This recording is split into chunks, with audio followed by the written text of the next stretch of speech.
This video will explain the process of illicit discharge detection and elimination outfall screening. The outfall we will be testing releases into this tributary of Salt Creek. To begin testing, you must first have the proper PPE, which includes high visibility clothing, gloves for skin protection, safety glasses for eye protection, and waders for entering possibly high water. Next, you will need to have a data field sheet to record all important information about the outfall. Record all characteristics including flow if present and any physical indicators which could lead to an illicit discharge. Approaching the outfall carefully, take the sample from the largest stream of water. This outfall has a flow described by the field sheet as moderate. Recording the fill time will be necessary to calculate flow rate. Place cap onto the bottle and safely return to the sampling station. The first test is to waft the sample.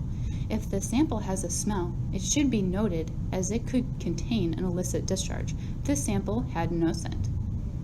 The next tests are for ammonia and pH using strips. The ammonia strip needs to be stirred in the sample for approximately 30 seconds.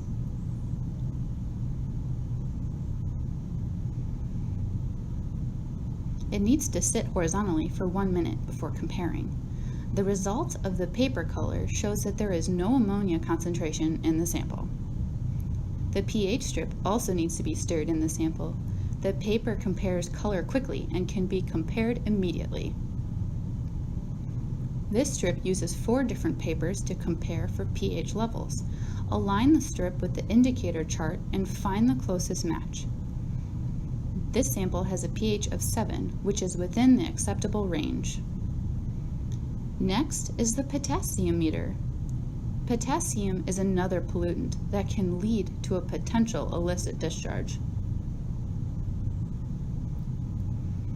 This meter senses the parts per million, or ppm, and as shown here, has no potassium.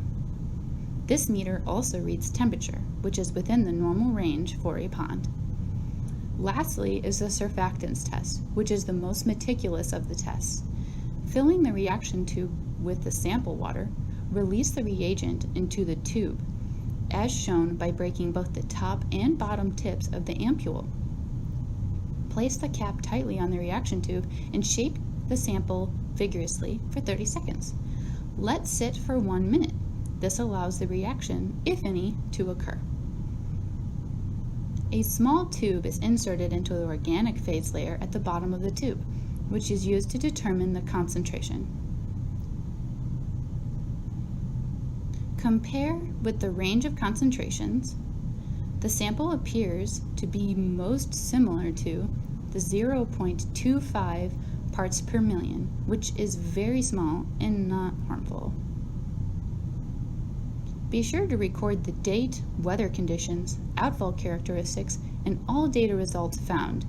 Because today's test did not show any indication of an illicit discharge, this outfall will be added to the check every 5 years list.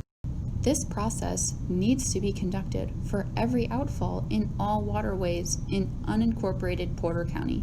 Stormwater quality is important for all who depend on it, wildlife, our ecosystems, and you.